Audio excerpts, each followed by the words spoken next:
Of all the self-fulfilling prophecies in our culture, the assumption that aging means decline and poor health is probably the deadliest. That quote comes from Marilyn Ferguson's book, The Aquarian Conspiracy, way back in 1980. But if anything, we've only gotten worse today. What are we doing?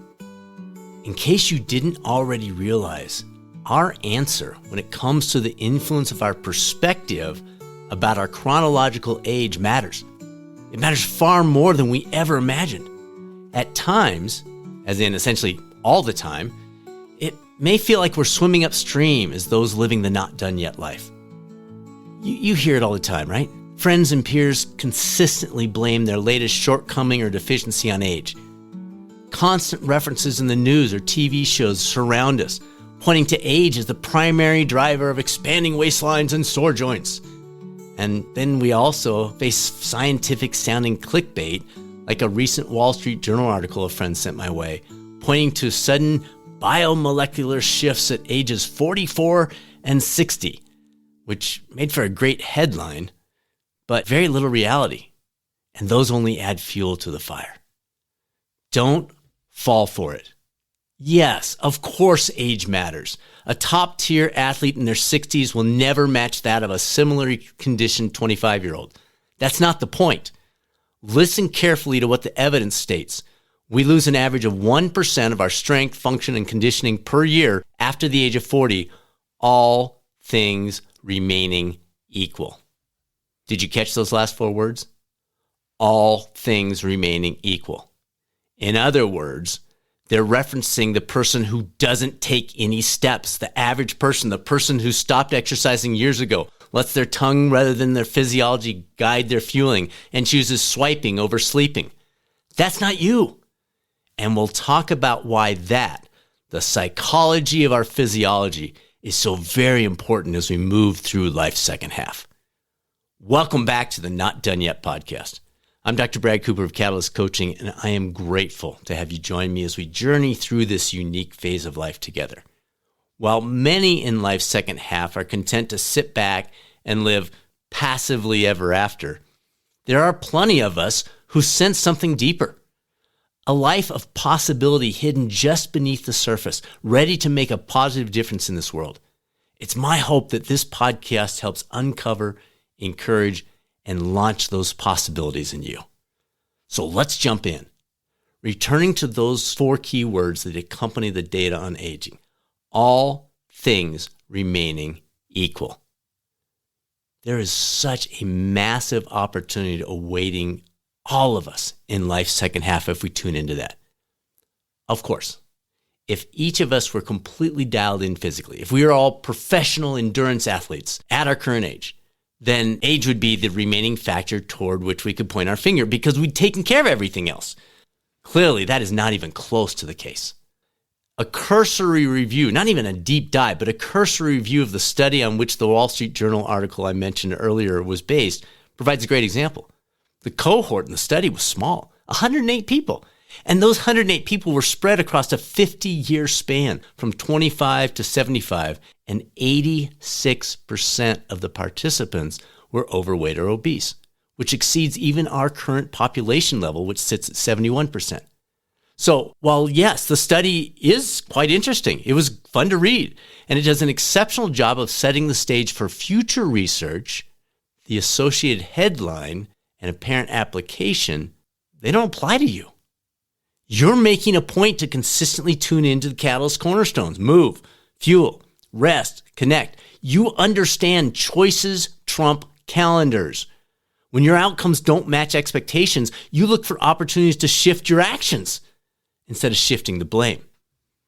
However, the issue goes notably deeper than our media outlets. We live in a culture where the 50-plus side of life is assumed to be one of slowing down, easing up, and stepping aside. Intriguingly, or surprisingly, this is the exact opposite of what we see across almost any other setting. The energy we wrap into sports with the fourth quarter, the ninth inning, the seventh game of a 7-game series, or performances, the closing scene, the encore, and even fireworks shows, the grand finale. It's bolstered, not belittled, as we near the end. It's the climax far more than the early phases that we celebrate at the highest levels.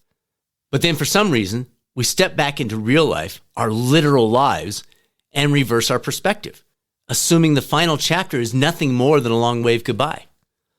Unfortunately, even some of our deeply trusted, but in this case, ill-informed, and yes, I mean ill-informed physicians often advise avoidance over activity and laying low over living fully.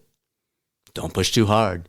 You're getting older, they tell us, which I'm hoping you'll interpret as a sign you need to be looking for a new doctor. Fortunately, the evidence is on your side. An intriguing research study led by Yale's Dr. Becca Levy, which has since been supported by a multitude of additional studies, found those with a more positive self-perception of aging live 7.5 years longer than those who are less positive. And this is after accounting for gender, socioeconomic status, loneliness, and functional health at the baseline. 7.5 years. A more recent study by Dr. Levy found positive age beliefs also enhanced cognition, think dementia and related conditions, in older adults 15 times more than the off-reference APOE2 gene. Okay, so we know attitudes and actions matter. Now what? What options do we have to choose adventure over apathy, impact over inaction? The first step is to become aware of the negative messaging. I'm trying to do that here. I'm trying to hit on all those cylinders. I want you to consciously challenge the headlines when you see one. When somebody sends you an article or a video or a headline of some sort, challenge it. Dig deeper. Go beyond the basics and see what's really going on there other than the clickbait, other than the newspaper sales. Once we do that, then we must act. And I want to give you a few ideas to get you started. So here are 5 things you can do to get the ball rolling. First of all, assess your inner circle. We become the 5 people with whom we spend the most time. How do your Fab 5 view this stage of life? How are their attitudes and actions coming out? Are they challenging you to step, reach, and go? Or sit back and call it a day? I'm not saying fire your friends, but I'm guessing if someone lit up a cigarette in your home, you'd ask them to leave, right? Is this any different? Number 2, expand your outer circle. Since Susanna and I moved to Fort Collins, Colorado a few years ago, I've made a concerted effort, in spite of being an introvert, to expand connections across 3 distinct groups. First, older individuals, people older than me who have great wisdom that I can really learn from and glean from. Number 2, peers. This is where community is created. And then number 3, younger individuals. They provide this amazing organic energy and a challenge orientation about life. Now, yes, living in a college town, Colorado State University is right down the road, may make this easier. But similar options are available anywhere if we're intentional. For example, I've been fortunate to find an outstanding weekly track group within the running community that includes runners of all ages and all speeds that has been immensely beneficial on multiple fronts, not just my running results. Number 3, tune into your own words. We've talked about the headlines, but what are you saying to yourself? What words am I saying to myself? Were we a little slower at the last community 5K? A bit more fatigued on the family hike? Do we then default to blaming age? Or do we first assess how I've been training, what my recent activity's been like, and what steps I can take to improve my fitness, my strength, my speed the next time around? Our answer to that question likely indicates a great deal about our aging mindset. Now, a side note here, this podcast is not medical advice. Medical conditions are a reality. Lifestyle choices are not a panacea. Stay up to date on checkups with a physician who does not default to the easy answers. Number 4, tune into the gaps. Once we recognize the map our words are creating, then we can step into filling the available gaps. For example, we know strength and power diminish with age, all things remaining equal. But knowing this, We can choose to integrate previously missing elements like strength training or plyometrics into our routine, effectively filling that 1% annual gap before it takes hold and compounds negatively. The great thing about aging is we receive a higher ROI, or return on investment per minute invested, because so few others have tuned into the secret that's hiding right there in plain sight. Finally, number 5, go beyond your annual physical. Of course, see your physician. Absolutely build in an annual physical with that forward-thinking physician. But don't stop there. As long as you're medically cleared, build in one or more annual physical events into your calendar to see how you're doing beyond the blood work. Our family almost always does a 10K to kick off the summer and a 5K together in the fall. Maybe for you it's a timed hike, a birthday endurance swim or bike, or any number of other alternatives. But pick and stick.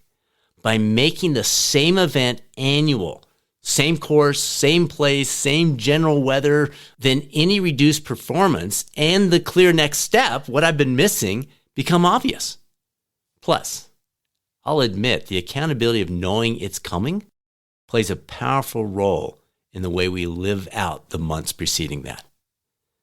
Our aging mindset is just that, the way in which we set our minds about aging.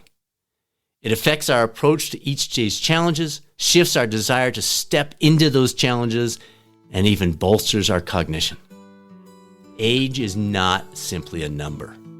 It is obviously a biological reality, but it is a factor, not the factor. Remember that. Our choices, decisions, and actions are the real drivers of our outcomes.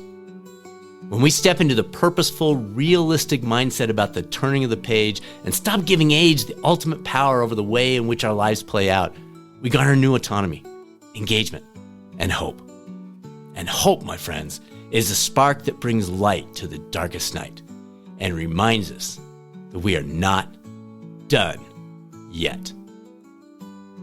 Thanks for joining me here on the Not Done Yet podcast, and thank you for spreading the word to others who refuse to settle for the status quo and are tuning into the purpose and possibilities of life's second half. Let's make today count, and I will speak with you soon on the next episode of the Not Done Yet podcast.